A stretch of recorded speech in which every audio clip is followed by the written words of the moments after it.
అనగనగా రామయ్య అనే ఒక వ్యక్తికి మొదటి భార్య మరణించటంతో సూరమ్మ అనే మరొకావిడ్ను రెండో పెళ్లి చేసుకుంటాడు. ఇక మొదటి భార్య కొడుకు ప్రసన్నుడంటే సూరమ్మకు అసలు ఇష్టం ఉండదు. అలా కొంతకాలానికి సూరమ్మ మరో కొడుకుకు జన్మనిస్తుంది. అయితే ప్రసన్నుడికి యుక్త వయస్సు రాగానే దేశ సంచారం చేయాలనే కోరిక కలిగి ఒకనాడు తండ్రితో ఇలా అంటాడు.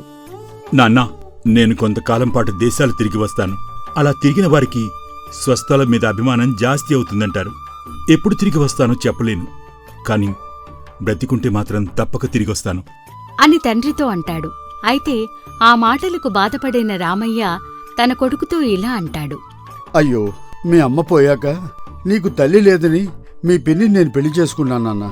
కానీ నీకు తల్లి లేని లోటును మాత్రం నేను తీర్చలేకపోయాను. కానీ నువ్వు కూడా ఇప్పుడు నన్ను విడిచి వెళ్ళిపోతాను అంటున్నావు. సరే, నువ్వు ఎక్కడ ఉన్నా సుఖంగా ఉంటే అంతే చాలు. కాకపోతే ఇంకా నువ్వు చిన్నవాడివి. నువ్వు ఇంకా ఎదిగే వయసులోనే ఉన్నావు నాన్న. కొద్ది సంవత్సరాల అనంతరం మళ్లీ తిరిగి వస్తే నిన్ను నేను గుర్తించలేకపోవచ్చు. కాబట్టి నా గుర్తుగా ఇదిగో మీ అమ్మ ఉంగరం నీ దగ్గర ఉంచురానా. ఇది ఎప్పుడు ఎవరికి ఇవ్వకు, చాలా జాగ్రత్త అని తన మొదటి భార్య ఉంగరాన్ని తన పెద్ద కొడుక్కిచ్చి మంచి చెడ్డలు చెప్పి కొంత డబ్బు ఇచ్చి దేశయాత్రకు సాగనంపుతాడు. దాంతో సూరమ్మ కూడా ఇక తన కొడుక్కు ఎటువంటి అడ్డూ లేదని ఎంతో సంతోషిస్తుంది.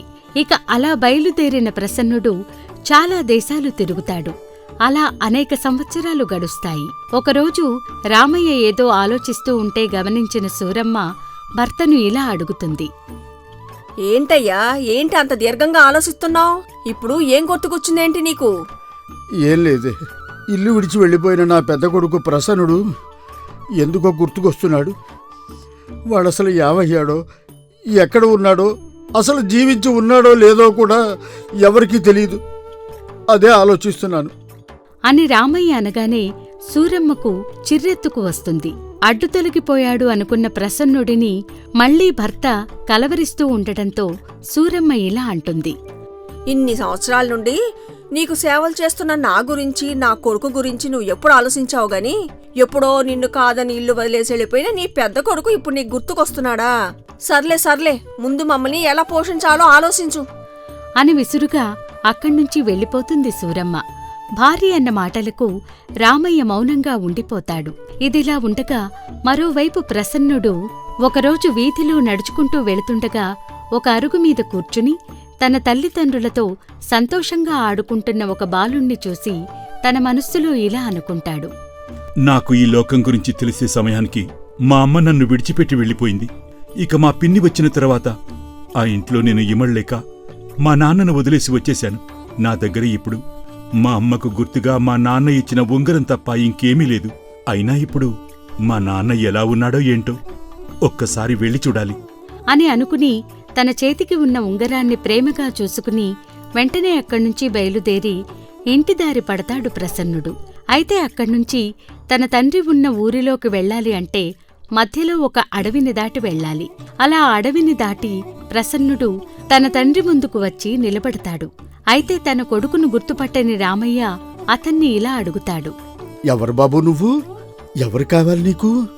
నాన్నా, మీరు నన్ను గుర్తుపట్టినట్లేరు. నేను మీ పెద్ద కొడుకు ప్రసన్నుణ్ణి. దేశ సంచారంలో ఉన్న నాకెందుకో మీరు గుర్తుకు వచ్చి ఇలా తిరిగొచ్చానన్నా అని చెప్పగానే ఎంతో సంతోషించిన రామయ్య వెంటనే ప్రసన్నుణ్ణి హత్తుకుని ఇలా అంటాడు. బాబు నువ్వా? ఎంతకాలమైందిరా నిన్ను చూసి. ఇంతకాలం ఎక్కడికి పోయావు? సరే సరే, మొత్తానికి ఈ ముసలి తండ్రిని చూడ్డానికి ఇంతకాలానికి తిరిగొచ్చావు. నాకు ఈరోజు చాలా సంతోషంగా ఉంది బాబు. దా లోపలికి రా అని ఎంతో సంతోషంతో తన భార్య సూరమ్మను పిలిచి ఇలా అంటాడు. చూడు సూరమ్మ, ఎవరొచ్చారో? నా పెద్ద కొడుకు ప్రసన్నుడు ఇంతకాలానికి తిరిగొచ్చాడు. చూసావా, అసలు గుర్తుపట్టలేనంతగా మారిపోయాడు అని చెప్పగానే సూరమ్మకు తిరిగి వచ్చిన పెద్ద కొడుకును చూసి ఎక్కడ్లేని కోపం వస్తుంది. వెంటనే చిరుబుర్రులాడుతూ భర్తతో ఇలా అంటుంది. అయినా ఇంతకాలానికి నీ కొడుకు ఎందుకు తిరిగొచ్చినట్టు? నా కొడుకు ఆస్తిలో సగభాగం పంచుకోవడానికా? అయినా ఇన్నేళ్లుగా నా ఇల్లు వాకిలి ఎంతో శ్రద్ధగా చూసుకుంటూ వచ్చాను. ఈరోజు ఎవరో దారిపోయే దానయ్య వచ్చి నేను నీ కొడుకుని అంటే ఇందులో వాటా ఎందుకు ఇచ్చేస్తాం? అసలు ఇది నీ కొడుకు అనడానికి రుజువేటి? నోటికి వచ్చినట్టు మాట్లాడకు సూరమ్మ. నా కొడుకు వచ్చింది నా ఆస్తి పంచుకోవడానికి మాత్రం కాదు, కేవలం నా మీద ప్రేమతో మాత్రమే. ఇక రుజువంటావా? ఇప్పుడే నిరూపిస్తాను, ఆగు. ఆ ప్రసన్న, నువ్వు ఇంటిని విడిచి వెళ్ళేటప్పుడు నా గుర్తుగా నీకు మీ అమ్మ ఉంగరం ఇచ్చాను కదా, గుర్తుందా? అది మీ పిన్నికి చూపించి దాని నోరు మూయించు నాన్నా. ఆ అలాగే నాన్నా, ఇదిగో ఇప్పుడే చూపిస్తాను అని తన చేతిని ఎత్తి చూడగా తన వేలికి ఉన్న ఆ ఉంగరం వచ్చే దారిలో ఎక్కడో పడిపోయినట్టు గుర్తిస్తాడు ప్రసన్నుడు. వెంటనే కొంత కంగారుపడి తన తండ్రితో ఇలా అంటాడు. నాన్నా, నువ్వు ఇచ్చిన ఉంగరం ఎక్కడో పడిపోయినట్టుంది. అదేమిట్రా, అలా ఎలా పడేసుకున్నావు? మీ అమ్మ గుర్తుగా మిగిలింది ఆ ఒక్కటేరా? లేదు నాన్నా, నిన్నటి వరకు ఆ ఉంగరం నా చేతికే ఉంది. వచ్చే దారిలో ఒక అడవి గుండా వచ్చాను. బహుశా చీకట్లో అక్కడెక్కడైనా పడిపోయి ఉంటుంది అని అంటూ ఉండగా సూరమ్మ మధ్యలో కల్పించుకుని ఇలా అంటుంది. అయ్యో అయ్యో, ఎన్ని అబద్ధాలాడుతున్నావు? నేను చెప్పినానా అయ్యా, ఇతను నీ కొడుకు కాదు, మన ఆస్తి కాజేయటానికొచ్చిన దొంగ అని. నువ్వు అడిగే వరకు ఈ ఉంగరం పోయిన సంగతి ఇతను చెప్పనేలేదు. వెంటనే ఇతన్ని ఇక్కడి నుంచి బయటికి పంపు. ఆ మాటలతో రామయ్య ఇక చేసేదేమీ లేక ఉంగరం గుర్తు లేకుండా వచ్చిన తన పెద్ద కొడుకును బయటికి పంపక తప్పలేదు. అయితే తరువాత తాను కూడా తన భార్య చూడకుండా బయటకు వచ్చి ప్రసన్నుడి చేతిలో కొంత సొమ్ము పెట్టి ఇలా అంటాడు. నాయనా, నువ్వు నా కొడుకు వల్ల నిజం నేను నమ్ముతాను, కానీ నీ పిన్ని నోరు మాత్రం నేను మూయించలేను నాన్న. దాని సంగతి నీకు తెలిసిందేగా, కాబట్టి నువ్వు ఎలాగైనా వెళ్ళి పోయి నా ఉంగరాన్ని సంపాదించి తీసుకురా బాబు. నీకోసం నేను ఎదురు చూస్తూ ఉంటాను. అలాగే నాన్నా, ఎక్కడ పడిందో ఎలాగైనా వెతికి తీసుకొస్తాను అని తండ్రికి చెప్పి అక్కడ్నుంచి బయలుదేరిన ప్రసన్నుడు కొంత దూరం ప్రయాణం చేసి మళ్లీ ఆ అడవిలోకి ప్రవేశిస్తాడు. అక్కడ అతనికి చంచల అనే వృద్ధురాలు కనిపిస్తుంది. ఆమె చాలా కట్టెలు పోగుచేసి అలవికానంత పెద్ద మోపు కట్టి దాన్ని నెత్తిన ఎత్తుకోలేక అవస్థపడుతూ ఉంటుంది. అతనామెకు సహాయం పట్టి ఆ మోపును ఆమె నెత్తిన పెడతాడు. అప్పుడు చంచల ప్రసన్నుడితో ఇలా అంటుంది. ఏమిటి నాయనా, రాక రాక ఇటువంటి చోటుకు వచ్చావు? ఇది చాలా ప్రమాదకరమైన ప్రదేశం. వెంటనే వచ్చిన దారి పెట్టి వేగంగా వెళ్ళిపో. నేను ఇంతకన్నా నీకు ప్రత్యుపకారంగా ఏమీ చేయలేను.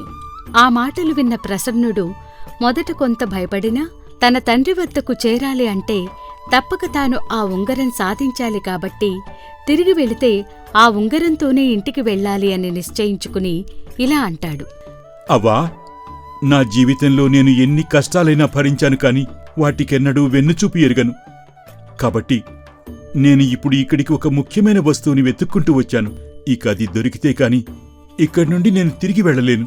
సరి అయితే ఈ అడవిలో ఒక రాక్షసుడున్నాడు, అతనితో జాగ్రత్త అని చెప్పి అక్కడ్నుంచి వెళ్ళిపోతుంది ఆ వృద్ధురాలు. ఇక ప్రసన్నుడు కూడా అక్కడ్నుంచి ముందుకు కదిలి కొంత దూరం ప్రయాణించేసరికి నిజంగానే అక్కడ అతనికి ఒక రాక్షసుడు కనిపిస్తాడు. అతను చూడటానికి మహాభయంకరంగా ఉంటాడు. అతన్ని చూసి మొదట భయపడిన ప్రసన్నుడు తరువాత కొంత ధైర్యం కూడదీసుకుని కదలకుండా అక్కడే నిలుచుని ఉంటాడు. ప్రసన్నుణ్ణి చూసిన ఆ రాక్షసుడు అతని వద్దకు వచ్చి ఇలా అంటాడు. ఏంటి తమ్ముడు, ఈ అడవిలో ఏం చేస్తున్నావు? పని కోసం తిరుగుతున్నట్టున్నావే, నా క్రింద పనికి కుదురుతావా ఏంటి? అని చాలా మర్యాదగా అడిగేసరికి ప్రసన్నుడిలో భయం మొత్తం పోతుంది. దాంతో ప్రసన్నుడు కొంత ఆలోచించి అక్కడే పనిచేస్తూ ఉంటే ఒక పక్క ఆ ఉంగరం వెతుక్కోవచ్చు, మరో పక్క తిండికి లోటు ఉండదని భావించి ఆ రాక్షసుడితో ఇలా అంటాడు. ఓ పనా, చేస్తాను. ఇంతకీ నేను చేయాల్సిన పనేంటి? మరి జీతమెంతిస్తావు? ఆ చెబుతాను.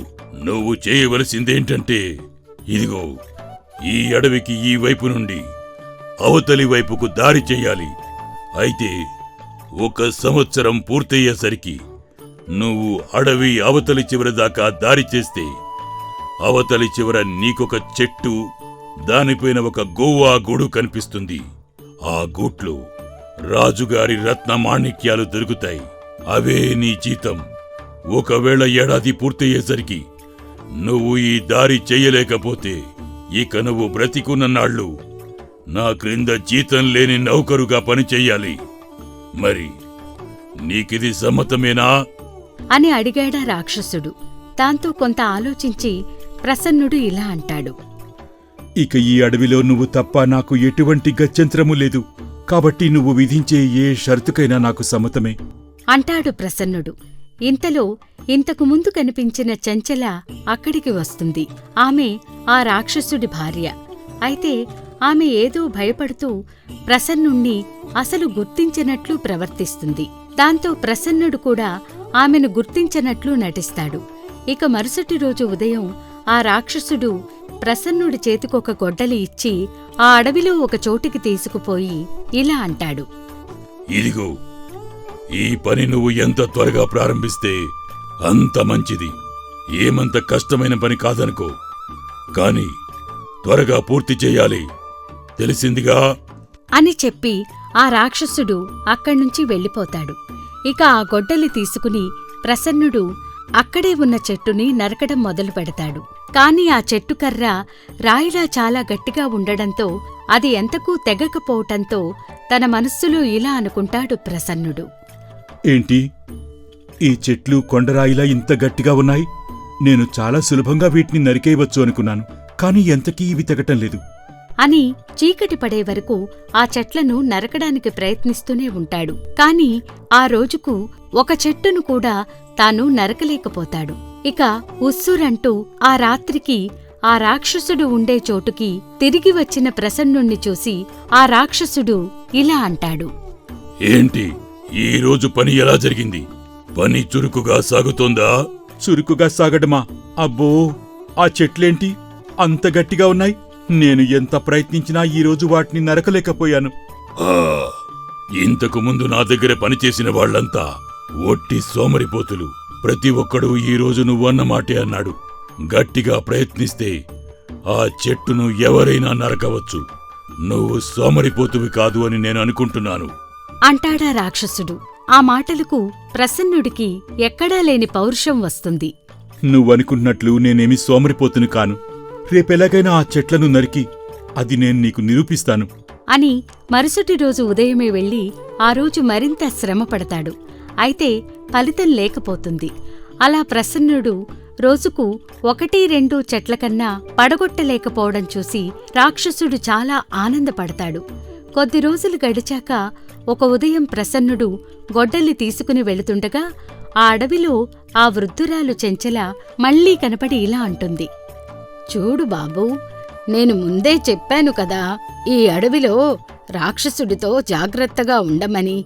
అయితే నువ్వు నా మాట వినకుండా అతని వద్ద పనికి చేరావు. అతని భార్యగా నేను ఈ మాట చెప్పకూడదు గాని ఆ దుర్మార్గుడు ఇంతకు ముందు నీలాగే ఇక్కడికొచ్చిన వాళ్ళని ఇలాగే మోసం చేసి తర్వాత వాళ్ళని చంపేశాడు అని ఆమె చెప్పగానే ప్రసన్నుడి గుండెలో వణుకు పుట్టి ఆమెతో ఇలా అంటాడు. అయ్యో, నాకతని గురించి తెలియక అతని మాయలో పడ్డాను. ఇక అతని నుండి తప్పించుకునే మార్గం నువ్వే చూపాలి అని వేడుకోవడంతో చంచలి ఇలా అంటుంది. సరే విను, నువ్వు కొట్టే చెట్ల నుంచి 70 చెట్లు వదిలేసి 71వ వరుస చెట్టు మొదటగా నరుక్కుంటూ పో. ఈ సంగతి ఆ రాక్షసుడికేమాత్రం తెలియనీకు. అలాగే ఆ రాక్షసుడు చెప్పిన చోట కూడా కొంచెం కొంచెంగా పని సాగుతున్నట్టు ఒక్కొక్క ముక్క నరుక్కుంటూ పో. అలా అయితేనే అనుకున్న గడువులోగా ఈ అవతలి వైపుకు నువ్వు మార్గం వేయగలుగుతావు అని చెప్పి ఆ వృద్ధురాలు అక్కడ్నుంచి వెళ్ళిపోతుంది. ప్రసన్నుడు వెంటనే ఆమె చెప్పిన ప్రకారం చెట్లు లెక్కపెట్టుకుంటూ పోయి తాను మొదట కొట్టిన చెట్టు నుండి 71వ చెట్టును గొడ్డలితో ఒక పెట్టు పెట్టేసరికి అది బెండు విరిగిపోయినట్టు విరిగి పడిపోతుంది. ఆ వరుసలోనే మరో చెట్టును కూడా అలాగే ఒక్క గొడ్డలి పెట్టుతో పడగొడతాడు ప్రసన్నుడు. దాంతో అతనికి ఎక్కడా లేని ఉత్సాహం వస్తుంది. చీకటి పడేలోపుగా ఒక 100 చెట్లు పడిపోయి అడవిలోకి చాలా దూరం దారి ఏర్పడుతుంది. అది మొదలు అతను రోజూ ఎక్కువసేపు అడవిలో రహస్య మార్గం తయారు చేస్తూ కొద్దిసేపు పాత స్థలంలో పనిచేసి తెగ అలిసి ఇంటికి పోయేవాడు. పని ఎలా సాగుతోంది? ఇంకా ఎంతకాలం పడుతుంది? ఏం సాగుతోంది? అవేం చెట్లు? వట్టి రాతి చెట్లు. నాకేం చెయ్యాలో అర్థం కావటం లేదు. అని చెప్పేవాడు. దాంతో ఆ రాక్షసుడు లోలోపల చాలా సంతోషించేవాడు. ఆ రాక్షసుడు పెట్టిన గడువు అయిపోవస్తూ ఉండగానే ప్రసన్నుడు అడవిగుండా దారి పూర్తిచేసి అవతలి పక్కనున్న మైదానాన్ని చేరుకుని అక్కడ చెట్టుపై ఉన్న గూట్లో తొంగి చూసి ఆశ్చర్యపోయి ఇలా అనుకుంటాడు. అబ్బో, ఏంటి ఇందులో ఎన్ని రత్నాలు, మాణిక్యాలు, నగలు ఉన్నాయో! ఇదిగో, నేను పోగొట్టుకున్న ఉంగరం కూడా ఇక్కడే ఉందే అని ప్రసన్నుడు పరమానంద భరితుడై ఆ నగలను, తన ఉంగరాన్ని తీసుకుని ఆ రాక్షసుడికి చెప్పకుండా తిన్నగా రాజుగారి వద్దకు వచ్చి అడవిలో జరిగిందంతా వివరంగా చెప్పి ఆ నగలు రాజుగారికి చూపించి ఇలా అంటాడు. మహారాజా, ఇంతకాలం ఆ అడవి మార్గంలో దోచుకున్న నగలివి. ఆ అడవిలో ఉన్న రాక్షసుడి వద్ద ఇవి ఉంటే అతనికి తెలియకుండా తీసుకుని వచ్చాను. ఇందులో ఆ దారిలో నేను పోగొట్టుకున్న ఉంగరం కూడా ఒకటి ఉండటంతో అది మాత్రం తీసుకుని మిగతా నగలు మీకిచ్చి వెళ్దామని వచ్చాను మహారాజా అని అంటాడు. ఇక దొరకవు అన్న నగలు తిరిగి దొరకడంతో ఆ రాజు ఎంతో సంతోషించి ఆ రాక్షసుడి వద్ద ధైర్య సాహసాలు చూపిన ప్రసన్నుడికి తన ఆఖరు కుమార్తెను ఇచ్చి పెళ్లి చెయ్య నిశ్చయిస్తాడు. దాంతో ప్రసన్నుడి తండ్రికి శుభలేఖ వెళుతుంది. అది చూసి రామయ్య సూరమ్మతో ఇలా అంటాడు. చూశావా, నా పెద్ద కొడుకుకు నా ఆస్తిని పంచుకునే గీత లేకపోయినా ఇప్పుడు నీ గయ్యాళితనం వలన ఇంటి నుండి వెళ్లి ఆ రాజకుమార్తెను పెళ్లాడే యోగం పట్టింది. ఇక నేను పెళ్లికి వెళ్ళొస్తా. అదేంటయ్యా, నా కొడుకు పెళ్లికి నేను రాకూడదా? అయ్యో, ఎలా వస్తావు? ఇంతకాలంగా ఇల్లు వకిలు చూసుకుంటున్నావు కదా, వాటినే చూసుకుంటూ ఇక్కడే ఉండు. అయినా ఇప్పుడు నీకు నా పెద్ద కొడుకు గుర్తొచ్చాడే అని రామయ్య విసురుగా అక్కడ్నుంచి వెళ్ళిపోతాడు. అలా ప్రసన్నుడికి రాజకుమార్తెకు వైభవంగా పెళ్లి జరుగుతుంది. ఆ రోజు నుంచి ప్రసన్నుడు రాజుగారికి ఇల్లరికం అల్లుడై హాయిగా జీవిస్తాడు. ఈ కథ కనుక మీకు నచ్చినట్లయితే లైక్ చేయండి, షేర్ చేయండి. మరిన్ని కొత్త కథల కోసం సూపర్ స్టోరీస్ తెలుగు ఛానల్ని సబ్స్క్రైబ్ చేయండి.